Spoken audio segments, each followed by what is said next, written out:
Two hands here. Yesterday we focused on pocket sevens. Today we're gonna look at pocket eights from the button.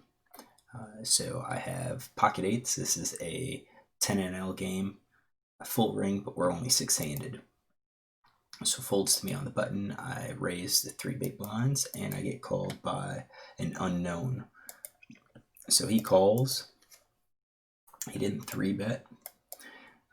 In I think even a short-handed game, we're probably looking at a call that looks something like that just by default. Everyone's going to be a little bit different. Some people will be calling with all of their suited queens, most of their suited jacks, and most of their suited range, as well as, quite a few of these offsuit cards here. The ones that can make it straight. I think we could include them in there, but yeah, I think as a default, this is probably okay.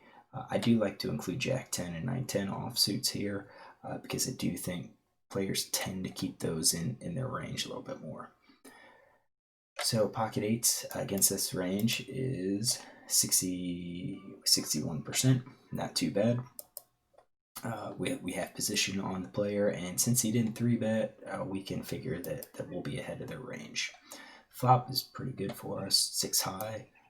Definitely going to, we're going to want to protect our hand because we don't want to check behind and risk having an overcard come, which would put us in a very uncomfortable situation if villain 8 starts betting. So the pot 6.5. Villain checks. I think he's probably going to check with his entire range. And we fired out a c-bet of 4.8, which a little more than 2/3, so maybe 3/4 pot. I think that's appropriate. It applies pressure on them. When we think about what kind of hands are going to call, I think a straight's going to call sets. We can even say straights and sets and two pairs may actually raise. Same thing with an overpair.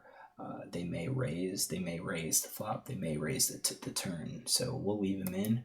I think top pair is going to call, pocket pair below top pair. Any of these pairs are going to call. I think your flush draw is going to call, the opening straight draw is going to call, possibly the gut shots, because this board just doesn't really hit my range much as well. So, I do think he's going to be calling, with a fairly wide range. Whether or not we include overcards, that's questionable. I guess a middle ground is to include all of the ace high hands because if they catch an ace, they figure to win. This is especially common in a lot of the live games, the low stakes live games where people will call c-bet with an ace and hope that they catch an ace. Sometimes they'll call flop and turn with the ace and hope to catch their top pair with that. So we'll include the ace highs. So that means they continue with 68.6% if they call, and our hand will be almost 64% equity. So I think this is a favorable situation. Turn was the six of spades. Now I don't think that really changes a whole lot. I think with that six, if he had a top pair hand, he's now improves. But when we look at the breakdown, you can see that a big chunk of his range is going to be these ace high hands. You've got small percent for the flush draw and so forth, and the open end straight draw and the gut shot. But really, if we look at overpair plus, it's a total of 21%. So we can't really be scared. We have to continue firing away. Now, if we bet and he calls, I think we're going to have to slow it down because he could have the six and he could have a five, maybe a 5-6, and now decides to slow play it. Let's see what he does. He checks, so I think he's probably going to check his entire range. I think if I bet and he comes in for a check raise, we're going to have to let this go. So I do bet 12, so that's about 3/4 pot, and he calls. So what is he going to call again? So if it's in his mind, he thinks I am overly aggressive, he's going to be betting, or he's going to be calling with all of his pairs. His flush draws, his open-ended straight draws. But now I don't think he's going to call with gut shots. I don't think he's going to call with the aces anymore. So I think he's going to call with some equity, and you'll see that once he makes that call, our equity drops to 54%, 55%. But we're still ahead. So now our plan, what do we do? If we check 2 on the river, I think we're going to probably just have to check unless we catch an 8. If we catch an 8, then I think we're going to bet to try to get some value, because I think all of the 6s are going to call. But if the river comes out like an ace or a king or a queen, I don't think we're going to get valued by a lot of hands that we beat. I think all the missed hearts, missed spades are going to fold. I think the missed straights are going to probably fold. Maybe a 3 or 4 will call, but I think that's a very small set. I think normally if we get called, we're going to probably be beat. So the plan at this point now, once he called twice and he called for 2 big bets, I think we're just going to slow down and check behind on the river if we get the option to check. So 10 of diamonds hits. Now we're in a spot where I think if he bets, we're going to probably have to fold, because I think he's betting to try to get some value for his hand. And the most likely hand that he's going to bet for value with will be the 6. So 5, 6, 6, 7, which I think he has in his range, maybe 8, 6, or full house. I think maybe he could have had a 10 as well. So if we think about ace 10 of hearts, maybe ace 10 of spades, he picks up top pair, and now instead of seeing it check through, he may bet to try to get me to call with an ace high hand or something like that. I think that's less likely. I think if he bets now, the most likely hand is going to be the 6. He doesn't. He checks. So once he checks, I think the 3 of a kind's probably going to be out. I think the straight's probably going to be out. Full house and quads are probably going to be out. We're probably looking at over pair, top pair type hand, maybe a pocket pair below top pair. With that check. Could be wrong, because again, not everyone's going to lead out. They're going to assume that since I bet flop and turn, I'll just bet the river again. So they'll check and call when I bet. Say they checked, what do we do? I think I should just check, because if I bet, I can't imagine pocket pair below top pair calling. I think the over pair is going to call. I think the top pair is going to call, which means that when you look at that, we have 0% equity. We're not gonna win. I don't think he's gonna call the weak pair or the pocket pair below top pair. And even if we include, let's say, the pocket pair below top pair, the 7s, 8s, 9s, we're at 50% at that point. At the weak pair, we're at 73%. But again, I don't think 3 and 4 is gonna call. Even if they miss the heart or miss the spade, I don't think they're gonna call. I don't think 6, 7, 8. 6, 7, 8, or I'm sorry, 7, 8, 9 might call. That would be the best bet. So we're betting, and if called, we're only 50%. I don't think that's good enough. I think we need more to make it a value bet. So I check behind, and he shows jacks. So I think this is one of these overpair hands that we had. I'm a little surprised he didn't raise at some point. He had the jack. He could have raised on the turn to try to freeze me out if I happen to have ace king of hearts, ace queen of hearts, king queen of hearts, any heart draw or any spade draw. But I guess from his mind, he's thinking this board doesn't hit me. It doesn't hit me very hard. He has an overpair. If I'm gonna bet, in his mind, he's thinking only queens, kings, and aces beat him. And even with that 10, he's not going to bet for value, because he's hoping that I bet again and maybe I caught that jack. So I think it makes sense. We did have the jacks in his range. I'm going to say that we succeeded on this one. All right, so let's pause this video, clear it out, and get hand number 2. All right, hand number 2 is a 4 NL game. So we gotta keep that in mind as we go down to the lower limits. The 2 NL, the 4 NL, maybe even the 5 NL. We'll have some players that make some really strange plays, so we just have to be aware of that. So I start the hand with 8 of hearts, 8 of spades. This is a full ring game, but 8 max game. We have 7 players at the table. We do have a poster. He bought in for 30 big blinds, so he posted for 1 big blind, and he just checks, and then we have a limp. So I'm going to give him any 2 cards. So we're going to say all the cards. And I'm going to bring this over here. So we will do all the cards. Copy that. And this is, he is MP3.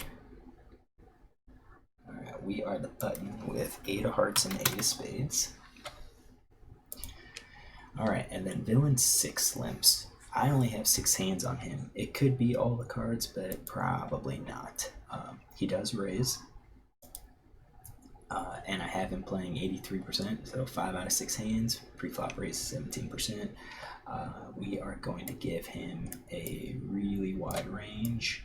Basically any aces. We're going to give him a huge chunk of these offsuit kings. We're going to give him these offsuit connectors. 1 gappers for the limp. He's hoping to get lucky there. I think suited queens.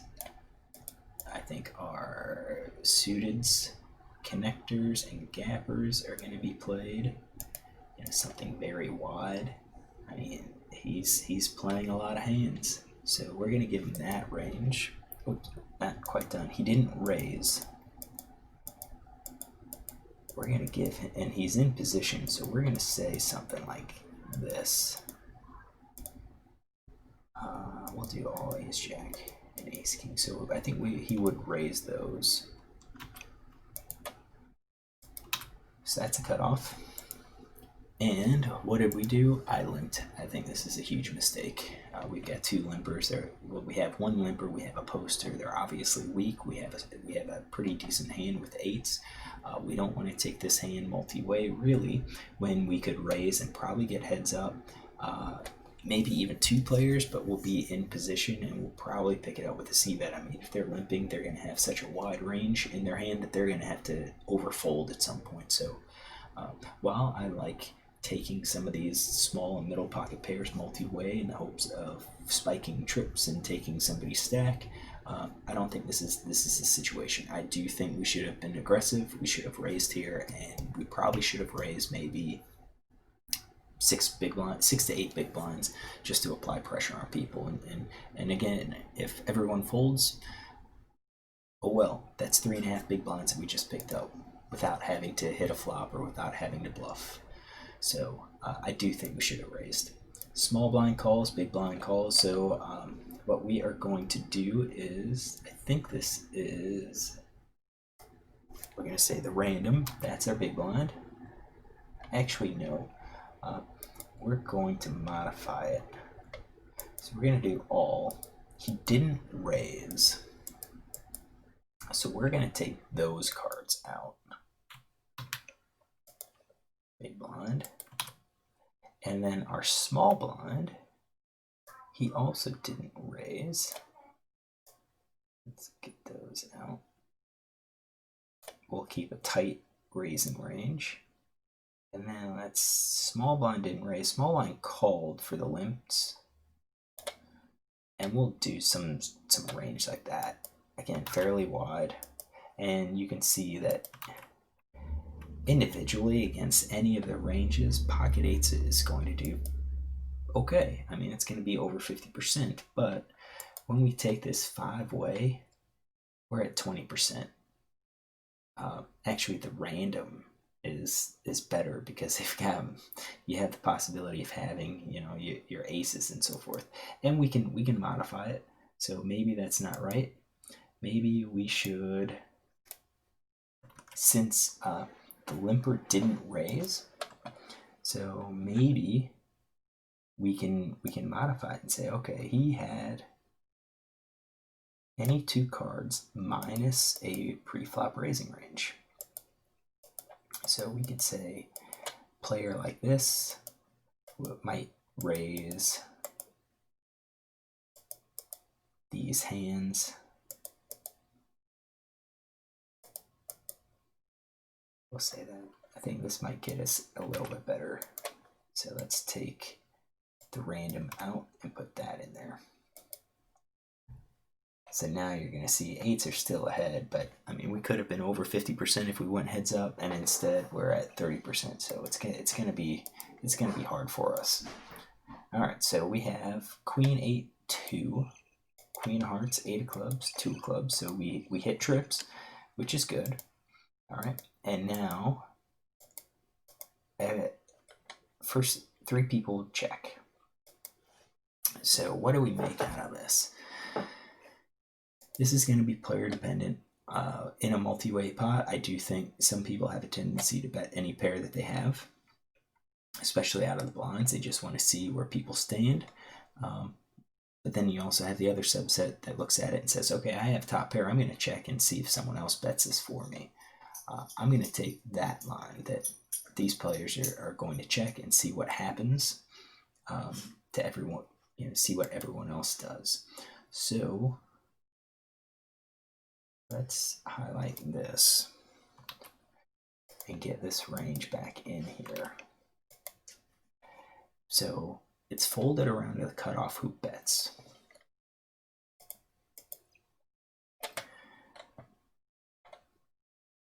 What is he going to bet? I think he can bet the flush draw. He might bet the gut shot. I'm going to say no. I think he's going to bet all of his pairs and better. I don't think he's going to do ace high. He could. When you look at the ace high hands, ace 10, ace 9, ace 7, no one's really showing any sort of strength, but I just don't think most players are like that. So when we look at the hands that he's going to play, I do think he's going to bet 32.3%. Now, he could have bet larger. He could have bet, 4 big blinds, 5 big blinds. He didn't. So let's take out those better hands and say he's only going to do pocket pair, below top pair, middle pair, weak pair, because he's afraid of what people are going to have. I think the flush draw changes too. So I think he bets larger with like the nut flush draws and bets smaller with the smaller flush draws. He may even bet smaller with the gut shot. So we'll toss those in now. 2-card backdoor flush draws I think are a lot less likely, especially at this 4NL level. So I have him betting 31.2%. We are a whopping 87%, and we have trips. Really, things that are going to beat us will be that flush draw, and even if the flush gets there, we have a redraw. So we should at least call. I do think we should probably raise. I think what we need to do is think about building a pot. I think we want to build a pot now, and because I do think the queens are going to call, I think the flush draws are going to call. So we should probably raise to maybe at least 5 big blinds. 4 big blinds is probably okay. We can go larger, but I think we're going to start freezing out some of the weaker clubs. So I did 4.5, which I think is fine. Everyone else folds, so I'm fine with that. And comes back to villain 6, who calls. So I think once they bet, they tend to call that raise at least once, and then if they didn't improve, they'll fold to a turn bet. So I think I'm going to leave in all these hands that he had made that initial one big bet, one big blind bet. Now if he did that with ace high or 2-card backdoor flush draws, I think they're going to fold to this raise. So we see an ace of hearts, so that doesn't really hurt me, because since he didn't raise pre-flop, I don't think he has aces, I don't think he has queens in there. I think you can exclude aces and queens from my range as well. I think you can exclude ace-queen from ranges, so right now I think I am way ahead of this person. Now he could have ace-2, could have ace-8, that's fine, but with ace-8, it's gonna, there's only 1-8 left in the deck. So now with that ace, he bets half pot, and I think that's interesting because now I think what that has done is strongly suggest that he has that nut flush draw. So once he bets, I think he's going to have top pair or 2 pair. So top pair, 2 pair. Middle pair he could be making this play with the queen, hoping that the ace scares me. I think that's a lot less likely. Same thing with the weak pair. I do think now it is starting to look like he may have like the ace of clubs, flop flush draw. Probably not the turn flush draw, but maybe. Maybe he's doing it with, let's say, King Jack of Hearts. But, the problem with the heart draw is that both the Ace of Hearts and the Queen of Hearts is out here. So, you can't have Ace King. I'd expect him to raise. He can't have King Jack, King 10, King 9 of Hearts. He can't have King Queen of Hearts, Queen Jack of Hearts, Queen 10 of Hearts. He can't have those hands that, especially maybe less likely the King Queen, but like Queen 10 of Hearts, Queen 9 of Hearts, those are hands that I think people would have limped with pre-flop. He can't have those. So I think it's mostly looking like the flopped flush draw, probably ace high, where he now just catches, he catches top pair with the flush draw. So he bets half pot, which I think is consistent with those types of hands. We're at 84%. We have a decision. Should we raise or should we just call? This is a big stack. So if we raise here and he shoves, I think we're gonna be calling. But I think that's okay because we've excluded a lot of his hands. If he wakes up and shows pocket queens or pocket aces, hey, more power to him. He played it very weirdly. You just go with it. I do think we should probably raise. I think calling gives up some EV.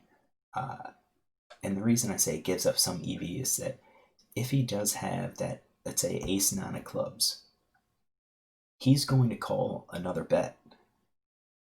What he's doing, I think, is setting his price. He's comfortable calling 7 big blinds. If I raise this to 21 big blinds, I think he's still going to call. So we miss out on those 21, those extra 14 big blinds. So I do think we should raise here. And I didn't. I think I missed that play. So I just called. And then Queen Hearts, Queen of Diamonds comes on the river. Does this really change anything? No, because I don't think he really had 2 pair. He could have had a Queen 8. That is a possibility. I think Queen 2 is very unlikely.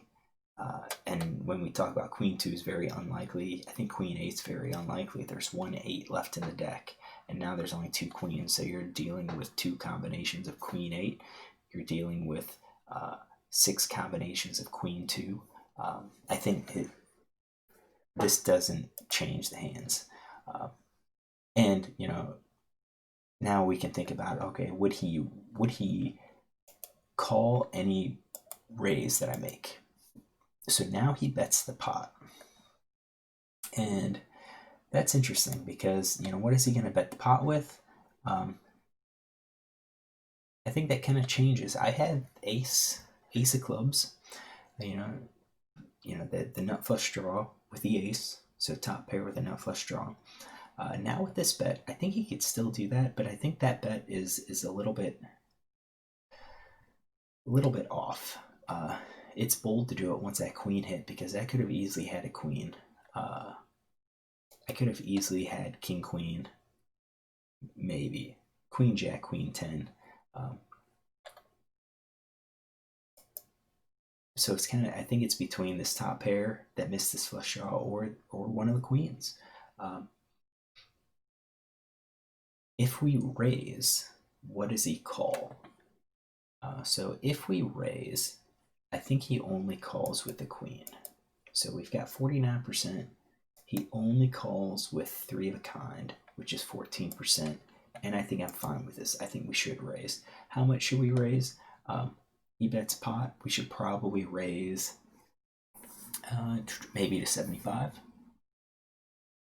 I think a min raise looks too suspicious. I think a 75 looks like I'm trying to force him out, maybe to say, hey, I have a queen too, or maybe I have an ace, and I don't believe you have a queen.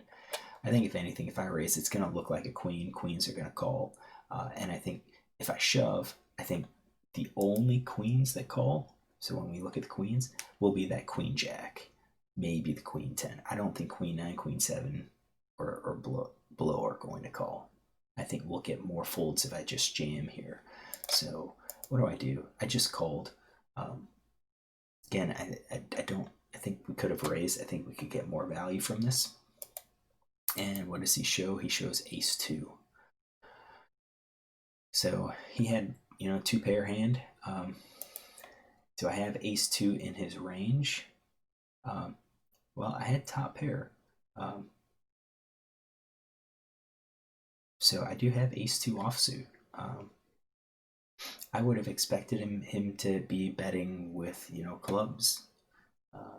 He said he's setting a price, but now it kind of makes sense. He hit two pair, so he's again setting his price. He doesn't want to bet larger because he thinks I might be I might be behind, uh, maybe being tricky. So would he have called if I raised? I don't know if he would have called with ace two. Would have called with queens. I'm not sure if he would have called with twos. Now, would he have called my raise on the turn? Oh yeah, I think so. If I raise this two, so he did 17, I do it to 21. There's a very distinct possibility that he is then going to come over the top and let's do this. I bet 21. So let's take 14 off. So we were then down to like 110. He could shove at that point with two pair, and I call, and we take a stack, and that would have been massive. With trips, nothing's really lining up that he has aces or queens.